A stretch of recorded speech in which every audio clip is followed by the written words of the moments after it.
Before we start, tell me in the comments, where are you watching this from? Let's see which city shows up the most. You know how some neighborhoods just have that one person who seems to think they own the whole street? That's Karen. When she moved in next door, I didn't think much of it. She had a shiny white Tesla, a loud voice, and an attitude you could feel before you even saw her. I tried to be polite. Gave her a wave when I saw her getting her mail. She didn't wave back. Okay, no big deal. At first, it was little things. She'd play music late at night, never anything good, just loud and annoying. Once, she left a nasty note on my trash can because I put it too close to her driveway. It wasn't even blocking anything. But I let it go. People are different, right? Maybe she was just having a rough week. I told myself not to overthink it. Just keep to myself. Then it started getting worse. Every morning, I'd find her Tesla parked closer and closer to my garage. I didn't say anything at first. Maybe she didn't realize it was a problem. But one morning, I walked out ready to go to work, and her car was straight up blocking the garage door. Not just close, completely in the way. I couldn't even open it. I stood there for a second, blinking, trying to process what I was seeing. Maybe it was a mistake. Maybe she parked there in a hurry and forgot. I knocked on her door. No answer. I waited a bit, knocked again, then finally rang the bell. She came to the door, clearly annoyed, wearing sunglasses and holding a smoothie. She didn't even say hello. I tried to keep my voice calm. I told her I needed to get to work and her car was blocking my garage. She just sipped her drink, shrugged and said, "It's just for a little while. I'll move it later." I told her I really needed to leave now. She rolled her eyes and said, "You'll live." Then she shut the door. I stood there in disbelief. Did that really just happen? Who does that?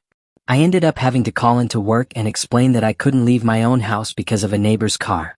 It sounded so ridiculous, even I didn't believe it while saying it out loud. That first time I let it go. I thought maybe she was just having a bad morning. But then it happened again. And again. Day after day, the Tesla would be in the way, either fully or halfway blocking my garage. I kept trying to be civil. I left notes, friendly ones at first, then a little more direct.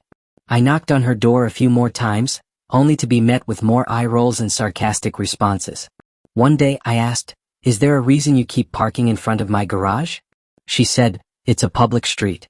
I can park wherever I want. Maybe you should just adjust your schedule." Adjust my schedule? Because she couldn't be bothered to park in her own driveway? I called the non-emergency line to report the obstruction. The officer came out, looked at the situation, then knocked on Karen's door. She answered, all sweet, all smiles, like butter wouldn't melt in her mouth. She said she was just running inside for a second, and promised it wouldn't happen again. She lied. It got worse. Some mornings, I'd find the car parked so tight against the garage that I couldn't even open the door from the inside. I had to crawl out the side door of the house, walk around, and stand there staring at her car like it was mocking me. And every time I confronted her, she'd brush it off. Like my life, my time didn't matter. There was one morning I'll never forget. My dad had a health scare, chest pain, shortness of breath. I got a call from my mom, panicking. I rushed to get ready, grabbed my keys, ran to the garage, and boom, her Tesla. Right there. Again. I lost it. I pounded on her door harder than I ever had before. She opened it slowly, like I was bothering her at a spa.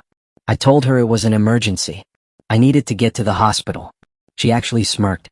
"Oh, well, I guess you should have left earlier." That was it for me. That moment.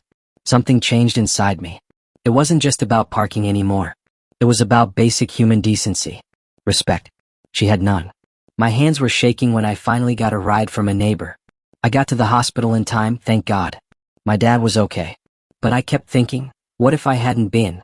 What if that delay had cost something bigger? All because some woman couldn't be bothered to park 30 feet further up the street. When I came back home, her car was still there. Like a trophy. Like she'd won something. I started documenting everything. Pictures, videos, time-stamped recordings. Every time her Tesla blocked my garage, I took a photo. Every time she refused to move it, I recorded it. I knew I'd need proof. But even with all that, no real consequences came her way. The police said it was a civil matter. The HOA shrugged it off. That's when I knew I had to think outside the box. I didn't want revenge. Not at first. I just wanted her to stop. But logic and kindness hadn't worked. She saw those as weakness. I needed a solution that made a point, without breaking the law, without hurting anyone, but something that would finally get through to her. And then one night, while I was venting to a buddy at work, something clicked. I work in construction. I have access to some pretty interesting tools. Forklifts, to be specific. My friend joked, "Man, just forklift that Tesla out of the way and be done with it." We both laughed. But later that night, lying in bed, the idea stayed with me. What if I didn't just move the car? What if I made a statement? I didn't sleep much that night. My brain was buzzing. I wasn't thinking about revenge. I was thinking about balance. About teaching someone that actions have consequences. That you can't just treat people like they don't matter and expect the world to keep letting you get away with it. I knew it would take planning, precision, timing. But it was possible. It was more than possible. It was perfect. I don't think I've ever obsessed over anything the way I did about that car. For days, all I could think about was that Tesla. Sitting there like it owned my driveway. Blocking me in like I didn't exist. It wasn't just about space anymore, it was about principle. She had taken away my peace of mind. She had disrespected me over and over, and now I was done letting it slide.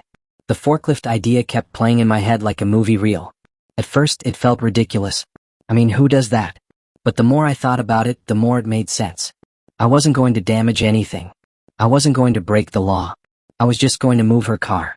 Give her a taste of what it felt like to be inconvenienced. Only, a little more dramatically. I started doing research. Tesla weight, balance, lift points, center of gravity, things I never thought I'd be Googling late at night in my pajamas. I even watched videos of forklifts moving luxury cars for transport, just to make sure it could be done safely.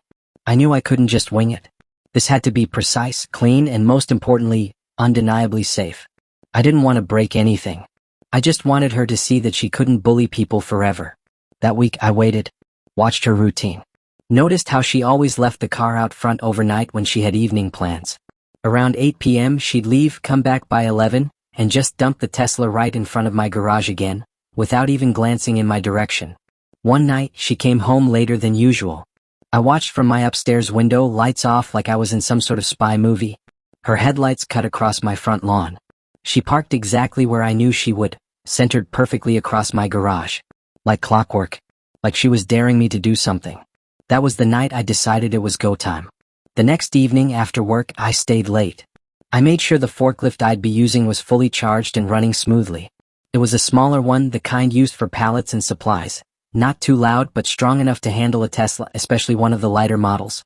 I cleared it with the shop manager to borrow it after hours, under the pretense of moving some personal items off-site. It wasn't exactly a lie. By midnight, I had the forklift transported to my street with help from a trusted friend who owed me a favor. We were careful, quiet, covered everything under tarps. I knew the layout of the neighborhood, knew where the cameras were, and more importantly, where they weren't. We kept the headlights off, just the moonlight and the faint glow of the street lamps guiding us. When I turned the corner and saw that car parked there, I felt a weird mix of nerves and excitement. My heart was pounding. My palms were sweaty. But my mind was clear, focused. I positioned the forklift in front of the Tesla like a surgeon preparing for a delicate operation. Slowly, inch by inch, I slid the forks underneath the chassis.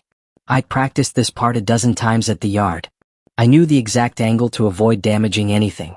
The lift was smooth, gentle, even. The Tesla rose just enough to get its wheels off the ground. No alarms. No lights. Silent. We rolled it slowly, so slowly, across the street, around the corner, and into her driveway. But I wasn't stopping there. Karen's house had a flat-roofed garage. Strong. Reinforced. Big enough to hold the weight. I had scoped it out days earlier, ran calculations, even talked to a structural engineer friend who told me, in theory, it could hold a small car for a limited amount of time without any damage, so long as it was evenly distributed. The driveway had a gentle incline, leading right up to the edge of the garage's low roof. Almost like a ramp. We built a makeshift platform with wooden planks and supports, just enough to give the forklift the clearance it needed. That part was the riskiest. My hands shook as I guided the forks higher. The car hovered there like some kind of sci-fi prop, perfectly balanced. One wrong move and it could have gone sideways, literally. But everything held. I moved slowly, carefully. With every inch, I felt adrenaline and fear crawl up my spine. When the wheels finally touched the roof, I let out a breath I didn't know I was holding. It sat there perfectly, like it belonged there. Her precious Tesla, perched like a bizarre statue of her own arrogance. I backed away, lowered the forks, and we dismantled the ramp piece by piece. Cling.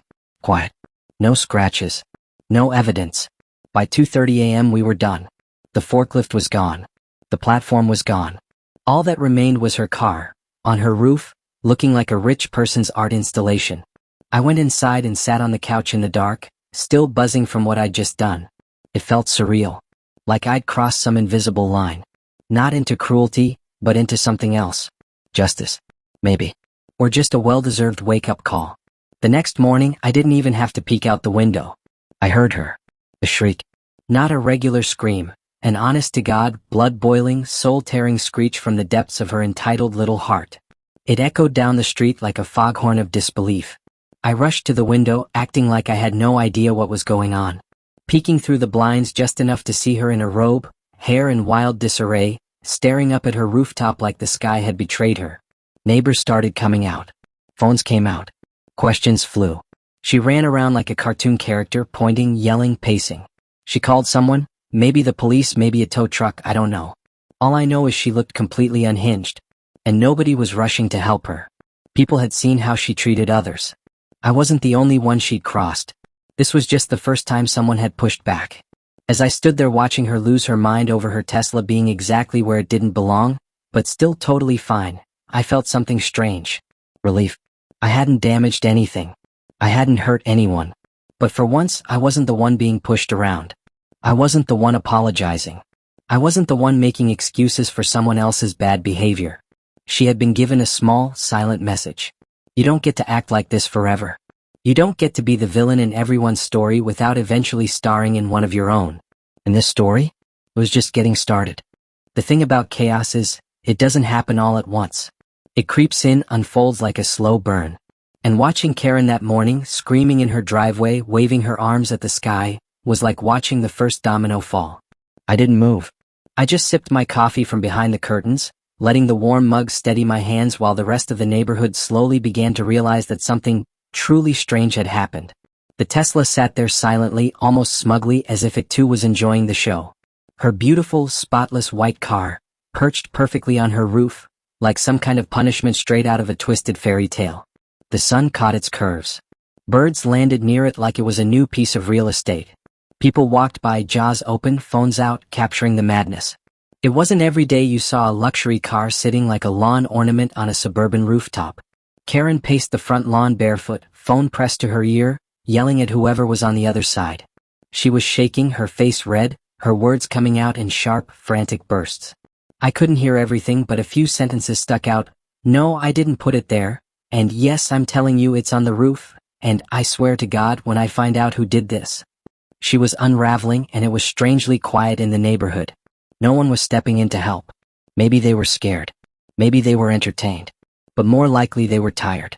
Tired of the same woman who had made everyone's lives a little harder.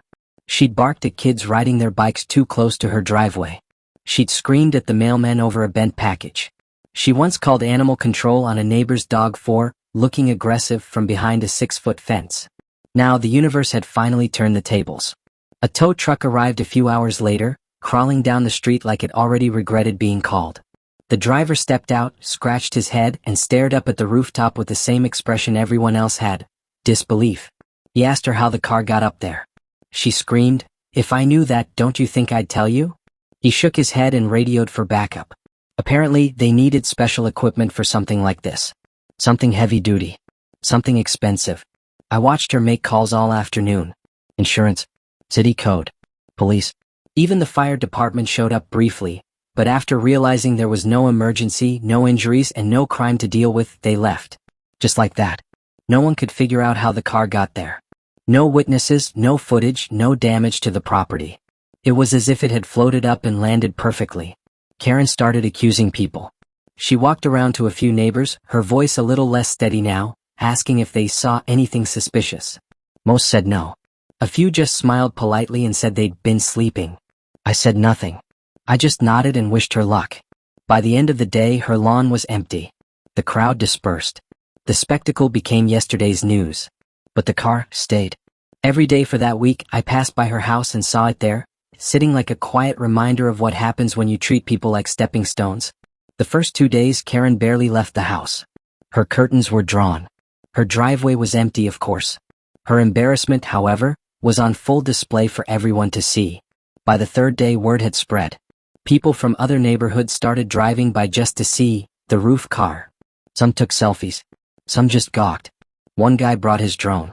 Karen came outside once, screaming at them to leave her alone, threatening to call the police again. But they just ignored her and kept filming. You could see it wearing her down.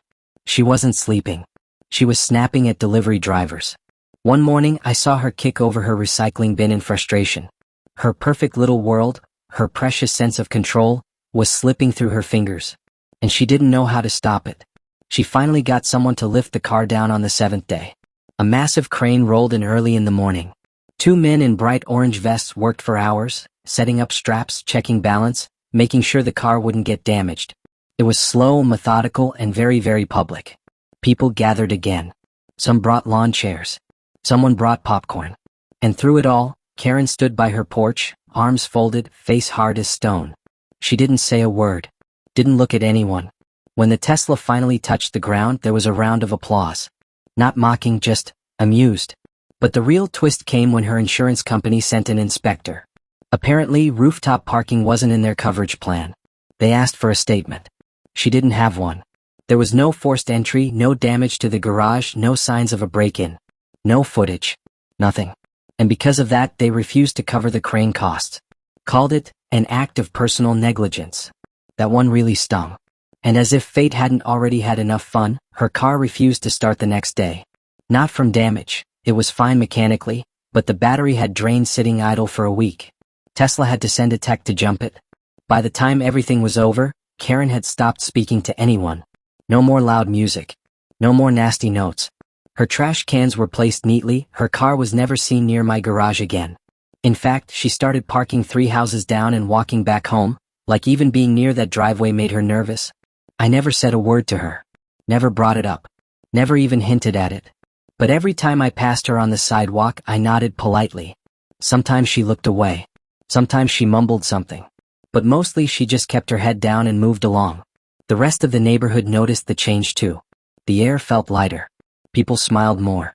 Even the kids on bikes rode a little closer to her yard, just to test the silence. For the first time in a long time, things felt normal again. And that was enough.